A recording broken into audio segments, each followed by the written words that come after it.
County Jail, Chicago. With almost every cell block filled to capacity, pressure among inmates threatens to explode at any moment. Division 1 is maximum security. The inmates here are charged with assault, rape, and murder. One of them is refusing to cooperate. He won't lock up in his cell. Shift Lieutenant Lowell Dahman tries a trick from Parenting 101. He's going to count to 3. I'm going to give you 3 orders to lock up. You hear me? On the 3rd order, if you do not do what I tell you, I will spray you. The inmate won't budge. Out of my way. Staff captures the incident on camera for legal purposes, in case he flies off the handle. You people better back up. To prevent the detainees from getting their hands on a deadly weapon, officers are unarmed. Instead, they use high-strength pepper spray to combat threatening inmates. While Lieutenant Dahman prepares his spray, Sergeant William Crook steps in to give the inmate one last chance to lock up in his cell. He finally gives in. You have to use this thing up here called the brain. You're in jail. You're not at the hotel. You give me orders. That doesn't work here.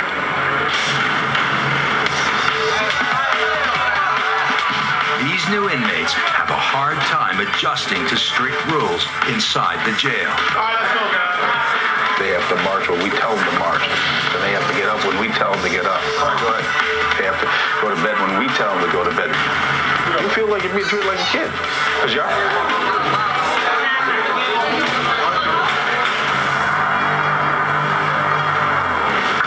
Division 2. So far, Isaiah Whitehead's biggest problem is keeping up his appearance. The transsexual prostitute is broke, so he can't buy any products from the jail commissary.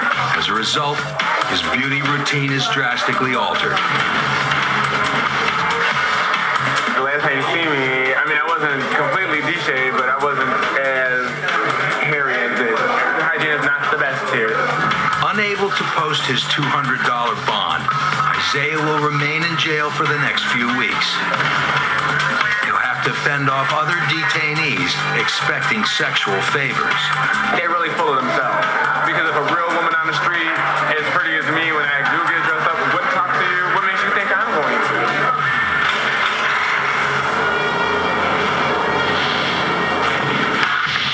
Back at boot camp, other inmates have chosen a tough way to escape jail life. You never get a second chance to make a first impression. If they get through it and are set free, they're far less likely to come back to jail than those housed across the street. Is that understood? Boot camp is the epitome of tough love. The inmates learn drills and attend classes, and every day they get yelled at. You ought to be ashamed of yourself. Double time. Hurry up, hurry up, hurry up. You hold your tray out. Heels together. 20-year-old Ryan Malik is getting his first meal at the boot camp. Get those trays up chest high and step off. Even during lunchtime, inmates may not talk or look at each other. You don't know how I ever teach you. That understood. Inmates resisting orders are quickly put in their place. Next one, you're getting in the corner in the shower, so nobody has to deal with you. They only get 5 warnings before they're shipped back across the street. Let's go, let's go. These guys are shocked right now. As you can see, they're not really saying nothing. They're not going to say nothing. It's a different story in maximum security, Division 9, where an inmate is snapped, forcing officers to take action. Charged with sexual assault, 18-year-old Tyson Reed can't handle being locked up. In a Division 9 day room, he disobeys orders and refuses to return to his cell. After After repeated requests, Sergeant Broadway has no choice but to pepper spray him. Through the burn of the mace, Reed still taunts the officers.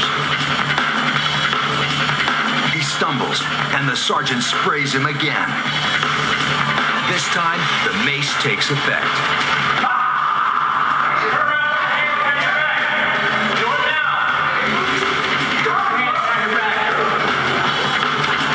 The staff subdue the angry team and lead him off the deck to get cleaned up. I'm a kid, bitch. Next, an inmate lashes out at an unsuspecting officer. And later, Tyson Reed takes on the jail's criminal intelligence unit. Yeah, I spit in his face.